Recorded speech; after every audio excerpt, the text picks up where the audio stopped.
baada ya kuendelea kufuatilia taarifa na kuokoa miili na huduma zingine, tumekuja kupata idadi ya watu 55 ambao kati yao miili 6 walikuwa ni marehemu ambao walifikishwa hospitali ya rufaa ya mkoa, lakini wengine walioenda wakiwa hai ni 49, ambapo kati yao 48 walipelekwa hospitali ya rufaa, 24 wakiwa wanawake na 24 wakiwa ni wanaume, lakini pia mtu mmoja mama mjamzito alipelekwa hospitali ya Benjamin Mkapa.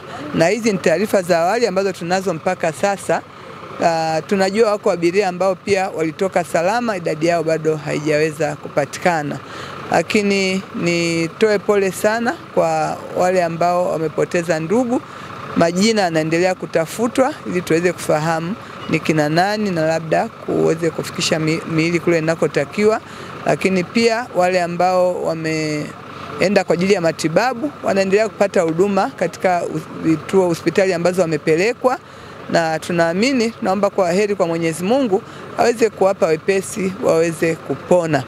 Lakini nitoe shukrani tu kwa wananchi wa eneo hili la Chigongo ambao walikuwa ni watu wa kwanza kufika eneo hili la tukio na kutoa msaada mbalimbali wa uokoaji.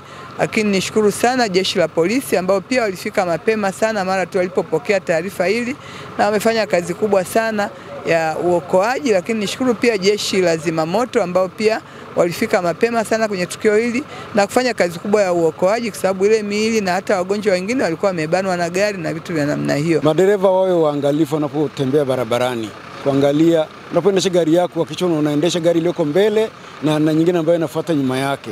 Ni vizuri madereva kwa waangalifu kuhakikisha kwamba wanasafiri salama na kuhakikisha maisha ya abiria wanaowabeba wanakuwa salama tukawa wanafika mwisho wa safari.